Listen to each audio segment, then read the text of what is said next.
Tikman daw ni Papa yung ano.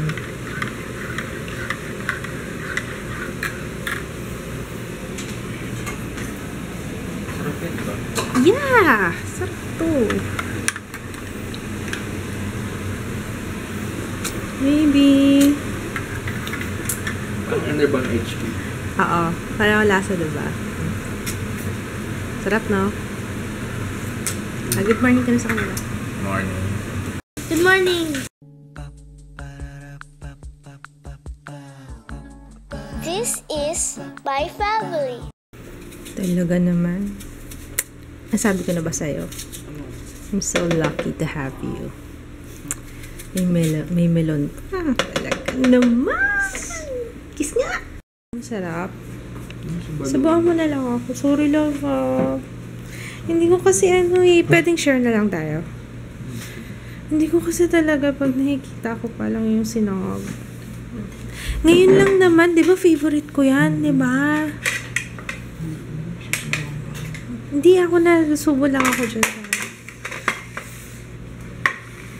Kain tayo. Nantok si Telet. Hello! Pupunta kami sa... Ano ba lakad namin ngayon? Pupunta kami sa City Hall. Tapos, magpapayad ng amilyar. Ay, hindi. Magpapacompute lang muna. Tapos, after that, hindi ko rin alam, actually, hindi ko alam kung anong proseso ngayon sa, kung the same last year. Pupunta kami sa City Hall, and then, after that, sa bangko. Tapos, yung magpapa-CBC ako, urinalysis, at saka, ano ba? Alam ko, marami akong lakad ngayon eh. Ayun. Kaya, nagagalit na nga si Daddy, sabi niya, kala ko ngayon kayo lakad. Paano si Kit sumirit pa ng laro? Kaya pala mabait kanina. Pumirit, gusto daw niyang maglaro. Pinagbigyan ko na ako, sige na nga, mabait ka naman sa akin. Alam niya talaga kiliti ko eh. Matapos, may pala ako, hindi ko alam kung okay lang gumamit ng yung eye white sa nose pag buntis. Pero, hindi ko pwede naman siguro kasi external naman siya. Tsaka wala naman ko nakikitang yung yung ingredients na bawal sa buntis. Kaya, yun actually hindi ko alam. Anyway, on my face, ang ginagamit ko lang ngayon na foundation kasi maitim pa ako. Nasaan yun? Nasaan yung ginamit ko? Ang pwede lang sa akin ay yung Stay Matte. Rimmel Stay Matte. Where are you? Asan yung Rimmel Stay Matte? Ito. Rimmel Stay Matte. Ito lang yung sakto sa kulay ko ngayon. Tapos, sa kilay, ginamit ko yung Nichido na walnut. Sa eyelashes, ang ganda nitong mascara na to, yung Nichido. Yan, gagawa ko na review yan. Yung isa na lang hindi ko nagagamit para sabay-sabay ko sila i-feature sa vlog. Tapos sa lips, ang ginamit ko itong NYX na Soft Matte Lip Cream in Milan. What else? Yun lang. Wala naman ang ibang Yung sa eyeshadow, naglagay lang ako ng shimmer na pink. Yung sa revealed na palette. Alisa kami. May magbabantay ng bahay. Ayun. Ang ganda-ganda mo kaya ngayon, Mom. Sinisita dyan sa baba. Kapakala mo kami laging Hindi. photo crusher. Anong unit po kayo? Yun na naman yung nagbabantay. Hindi kasi kayo kilala. Bago kasi yun. Yung bagong-bago. Ayan, alis na kami. Hugot mo nga lang. Alis na kami, mother. Ang lakad namin. Punta sa City Hall. Tapos, blood test ako. Tsaka, bangko. Isang unit. Isang madami.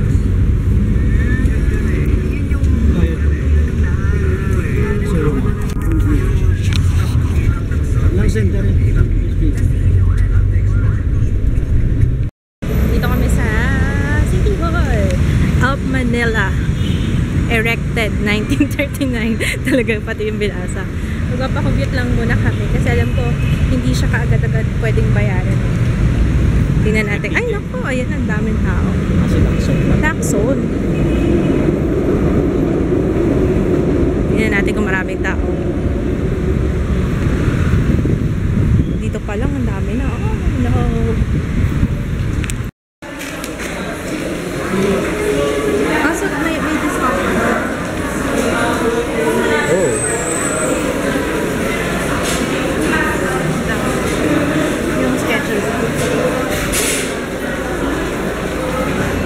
or added convenience. Lunch, waiter.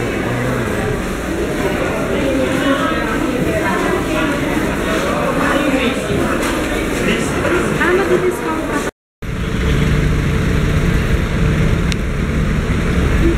Stop MRT, LRT Pera. Sophisticated clinic. Sophisticated clinic. Nandito tayo sa Mura kasi dito. Ito naman sa sophisticated na.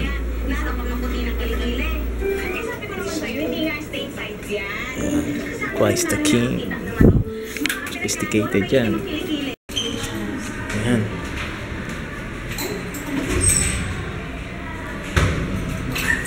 Ha? Kabukas naman pala. Ito yung sophisticated keys for the sophisticated. Batayan ko. Walang lock dyan. Dito kami sa napaka-sophisticated na clinic. Oh yeah. Joke lang.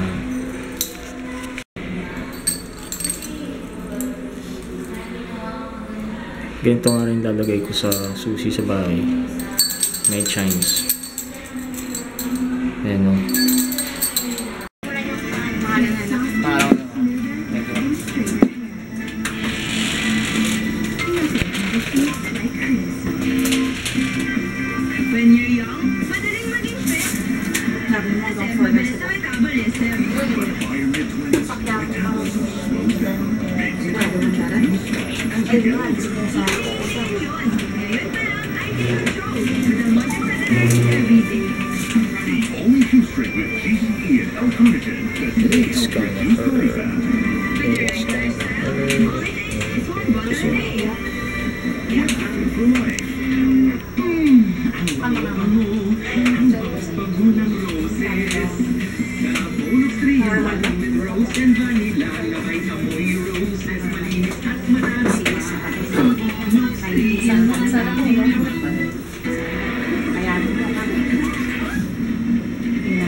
Balikan ko na lang. Anong papakita? Wala. Pangalan na lang. Sige, thank you. Pwede siya kumuha, ate? Oo. Thank you. Thank you.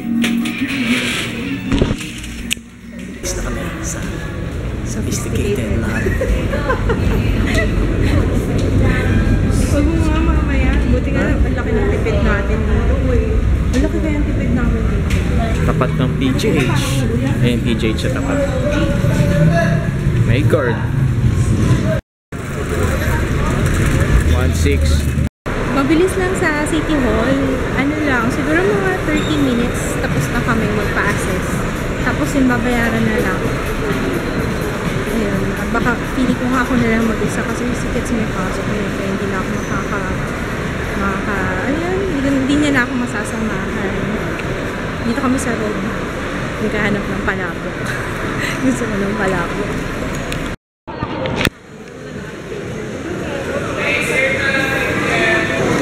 Pagbigyan ng buntis.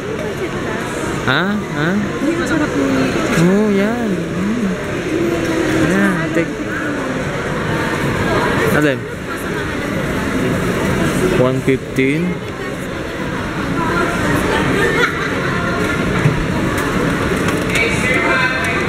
Ay naman ito.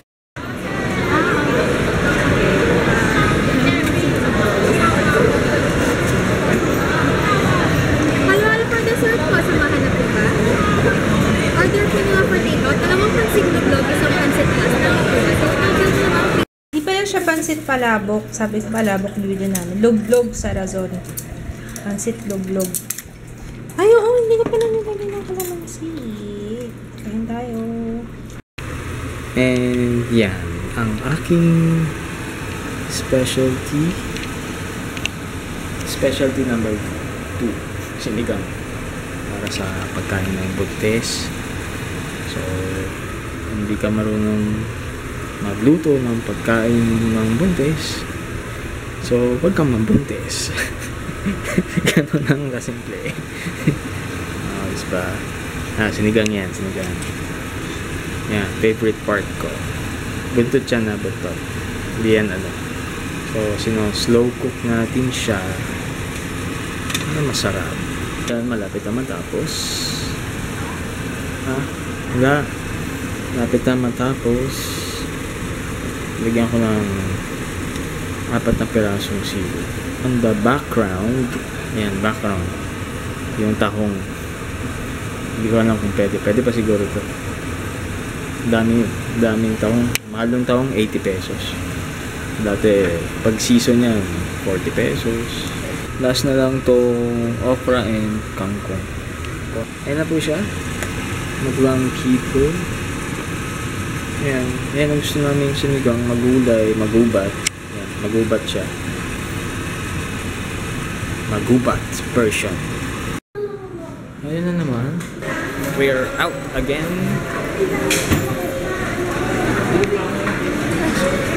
Ayan. Mabili si Jaya ng supplies from National.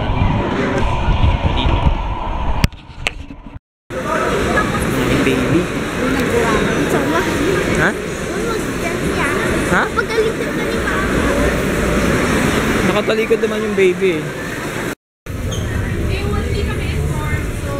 Ito ang hinahanap ni Jaya. Needle, cartolina, ice. 1 ice. Mouth, ears. Eat na tayo. We're gonna eat sinigang. Tapos may leftover pa na tahong. Ayun. May nagsabi pala bawal daw yung tahong sa buntis. Hindi naman siguro. Kasi depende sa pagkakaluto. Tsaka, that before pa kahit hindi buntis, bawal kumain ng tahong ng gutom na gutom ka. Kasi ano siya, syempre niluto siya sa Sprite or 7-Up. Tapos, lalong nakakangasim na kasi mura. Manood kami ng The Butler habang kumakain. Psst! Let's pray muna! Hi! Hindi ko alam kung makakapunta ako ng City Hall bukas kasi nagpa-assess lang kami kanina. Although, wait lang, maalikabok. Mabilis lang kanina. Hindi ko sure kung sa bayaran, ganun din. Kasi sa assessment kanina, mabilis lang. Wala pa kaming 30 minutes. Kaya, sana mabilis lang siya. Pero, ayun, kung hindi man ako makapunta bukas, basta before mag-31. Kasi, after 31, bago na naman yung assessment. Kasi, yung discount, nagbabago. Kasi ngayon hanggang 31, 15% yata. Or if we paid in full, 20% yung discount. Pero kapag lumagpas na doon, alam niyo, pabawas yung discount. Pero pwede ng installment. Kasi ang taas ng ang laki ng tinaas ng Amilyar mula nung naupo si Erap. Parang mga 300% yung tinaas. Nakakaloka. Ayun. Pero anyway, sana naman yung tax na binabayaran napupunta sa magandang lugar. Diba? Yun lang, wish ko lang. Tignan ko kung matapos ko yung ngayon before ako matulog. Kasi nagnap ako kanina 7, kaya medyo hindi pa kayo naantok ngayon Tatapusin ko yung blog post ko ng Awesome Hotel. So, probably by tomorrow morning, publish na siya. Kasi diba sabi ko, gagawa ko siya ng review sa mga gustong magbakasyon. Kasi actually kung tutusin, dahil dun sa Tiplex, ang bilis ng biyahe. Siguro kaya yun ng mga 4 hours. Ganyan. Andun na, 4-5 hours, andun ka na sa La Union. Sandali lang Charger, dahil marami na kaming camera, naipon yung charger namin. So, bibenta ko yung 2 charger. Kung merong interested sa inyo, kasi ipopost ko siya sa OLX. So, yun. Baka meron kasi, at least man lang, mabigyan ko kayo ng discount, diba? Yun. Almost the same lang naman lahat sa mga Canon na camera, yung Ixus in particular, pare-pareho lang yung charger. Kaya if you're interested, ilalagay ko yung number ni Kit sa baba. Di pa gamit yung charger na yon, naka-ano pa siya actually, naka-plastic pa, as in fresh from the box. Nagtanong kami sa Canon, tinanong namin magkano yung charger, kasi nga balak namin ibenta kasi ang dami na naming charger. Alam niyo ba na ang charger is 3.5? Kung bibili ka ng charger, parang bumili ka na rin ng camera, 'di ba? Para magdadagdag ka na lang ng 500, may bago ka ng camera. Or same price ng camera. Kaya yun nga daw ang problema eh. Kaya sabi ko, benta ko na lang yung sa akin na mas mura para kasi nakatenga lang dito eh. Anyway, yun lang.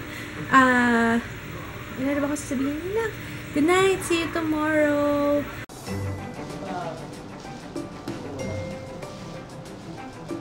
Ilalim mo na. Kaya, isi-shock-shock mo na.